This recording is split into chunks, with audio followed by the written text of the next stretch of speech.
Good morning to everyone, every hour of the day, except for Mr. Ali Erbash, the President of Religious Affairs. He said that the greetings like good morning and good afternoon belong to the period of ignorance that is pre-Muhammad, and we should not use them. Mr. Erbash, you know how to use the fire, the wheel, the alphabet, and the money, don't you? Are they post-Muhammad? So what? Could it be that Erbash is making these statements in order to increase the public reaction against him so that he would be dismissed? As you know, the resignation system has also not been working for some time. Anyway, let's go to the point. Let's start this week with some news from us.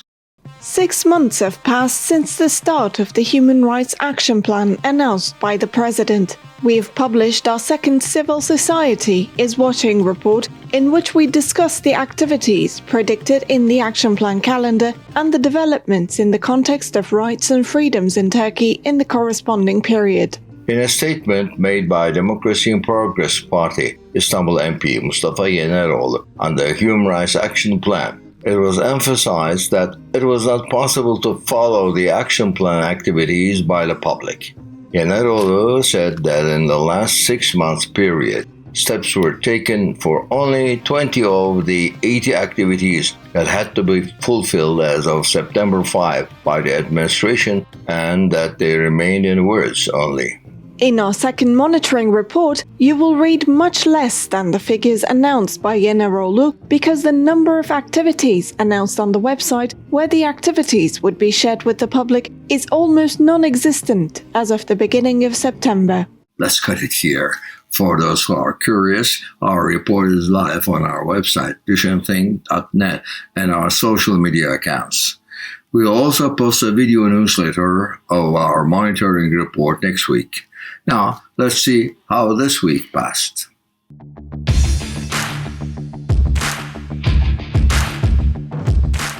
While the government continued the day in the spirit of "the pandemic is over," the Middle East Technical University Rectorate cancelled the graduation ceremony when new graduates are presented with creative banners every year based on the pandemic.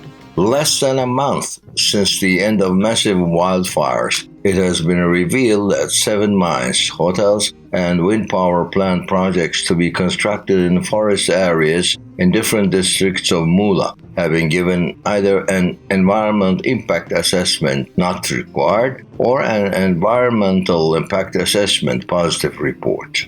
Middle East Technical University faculty members Sibel Bekiroğlu and Mehmet Mutlu were detained along with many others in the police operation at the beginning of the week. The academics who were also signatories of the peace petition were released by the court on the condition of judicial measures after 4 days under detainment. The daughter of the former Prime Minister rapporteur, Hüseyin Galip Küçük Özyiğit, who was reported to have been kidnapped and not been heard for 9 months, being dismissed from service with a statutory decree, announced that she was informed that her father was being held in prison. All applications made by daughter Nursena Küçük Özyiğit regarding her father's fate were either left unanswered or it was stated that there was no information. There hasn't been any news from Yusuf Bilge Tunç, who is in a similar situation for 25 months. According to the palace, everything is going to the moon, our economy as well as our rights and freedoms. What will you hear now are the highlights this week from the developments that will make one say, what's the need for a human rights action plan?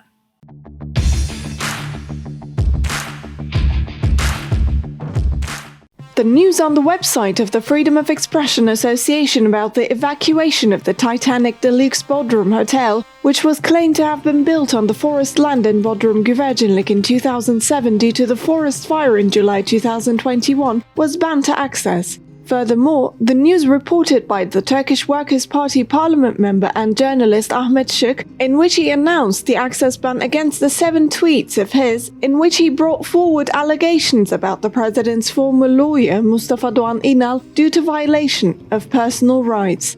It was claimed that 3 members of the Furkan Foundation who went to Adana Security Directorate to testify as a part of an investigation, were detained and exposed to violence. Upon the spreading of the torture allegations, Furkan Foundation members and many supporters gathered in front of the Adana Security Directorate. The police intervened and the group waiting in front of the police station.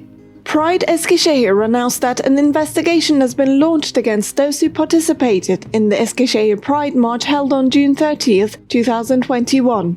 The committee stated that the people under investigation were threatened with being expelled from the dormitory and were called to testify to the disciplinary committee of their school. The organization called the victims to contact them for solidarity and legal support.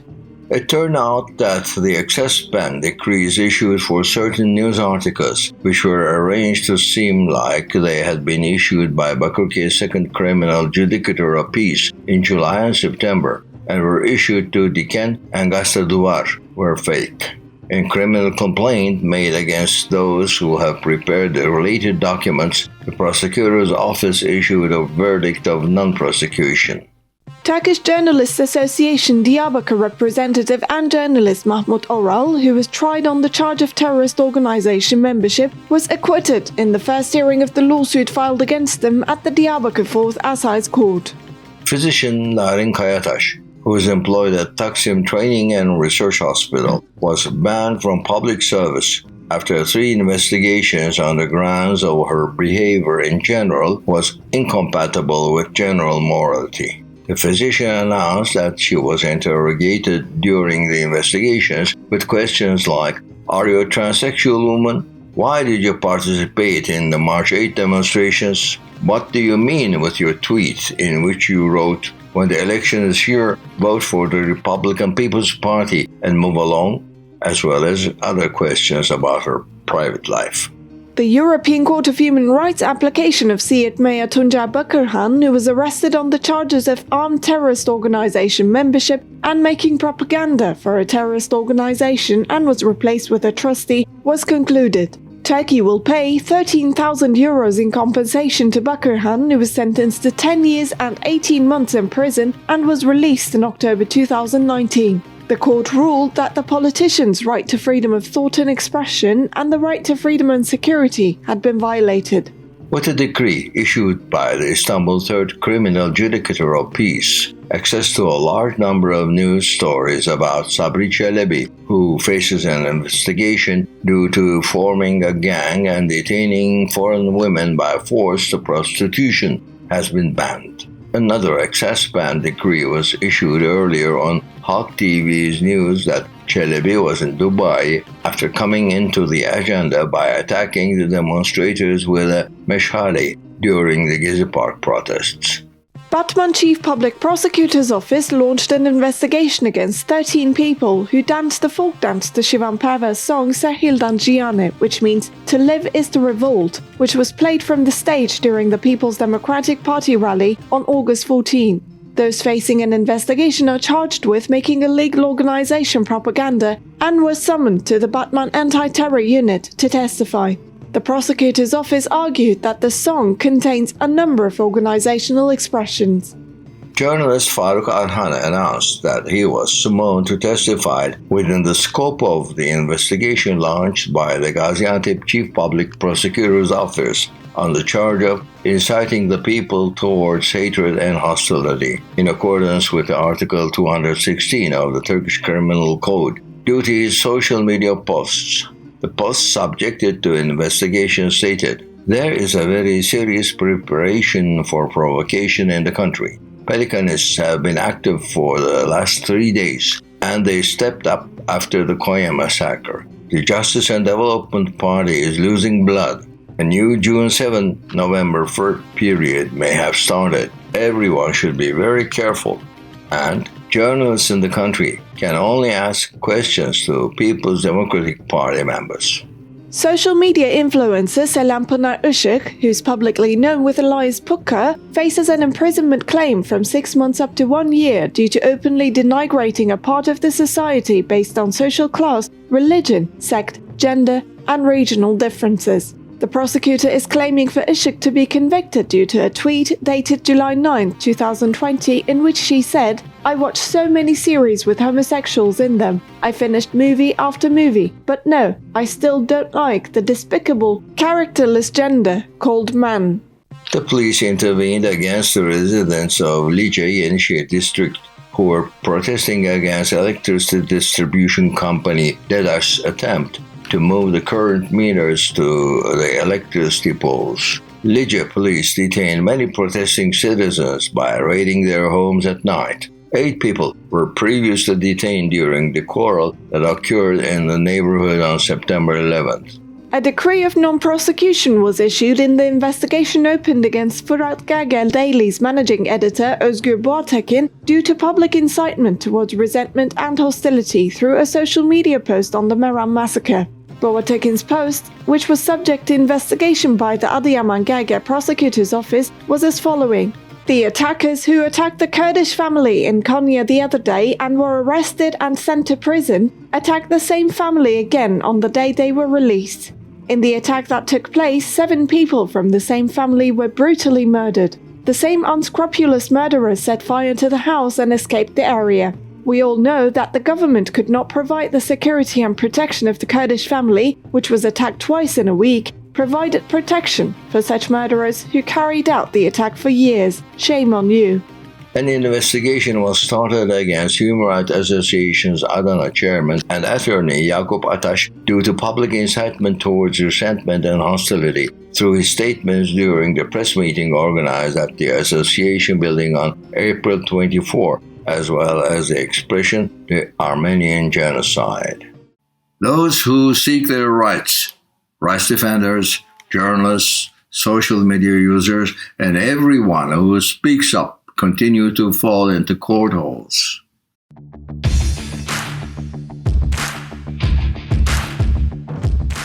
The prosecution of 7 people, including 3 lawyers, will continue on February 22nd with the charge of violating the law on meetings and demonstrations number 2911 regarding the Justice Watch organized in front of the Constitutional Court by families who lost their relatives in the train accident in the Çorlu district of Tekirdağ, in which 25 people died, including 7 children. After the latest hearing, the police intervened against the families who wanted to make a statement to the press in front of the courthouse. The police claim that although it is clearly stated otherwise in the Constitution, there is a requirement to notify them beforehand in order to make a statement. During latest hearing of the prosecution of the term spokesperson of the Free Women's Movement, Ayşe Gökkan, due to terrorist organization membership and making propaganda for the terrorist organization, the judge forcibly dismissed the Diyarbakır Bar Association President Nahit Eren and accompanying lawyers from the hearing room. The prosecution will continue on October 20. In the latest hearing of the prosecution of Munzo Environment, Culture and Solidarity Association president and environmental activist Ali Ekber Barmoj on charges of making illegal organization propaganda through his social media posts and the publications found in his home, the prosecutor claimed for Barmoj to be sentenced due to armed terrorist organization membership to be arrested along with the sentence and demanded the continuation of the judicial control condition until the final hearing. The final hearing was scheduled for October 19, 2021. The prosecutor indictment was considered unchanged at the hearing of the lawsuit filed against Gazete Yolculuk online news website reporter Buse Söğütlü due to targeting those taking part in the fight against terrorism through a Twitter post dated March 18, 2019, regarding the judge of the court where the Contemporary Lawyers Association case was heard. The next hearing was scheduled for January 27. In the latest hearing of the prosecution of Ferhat Tunç due to insulting the president through 10 tweets he posted in 2016, the court board lifted the 2 arrest warrants issued against Tunç in 2019 and 2020, issuing a new arrest warrant against Tunç and adjourning the hearing to January 25th. At the latest hearing of the prosecution of journalist Rosa Metina due to the terrorist organization membership on the grounds that she was active in the Democratic Society Congress, was a member of the Kurdish Writers Association, and possessed banned publications in her home, The prosecutor claimed for Metina to be sentenced to imprisonment for up to 15 years. The next hearing was scheduled for October 12.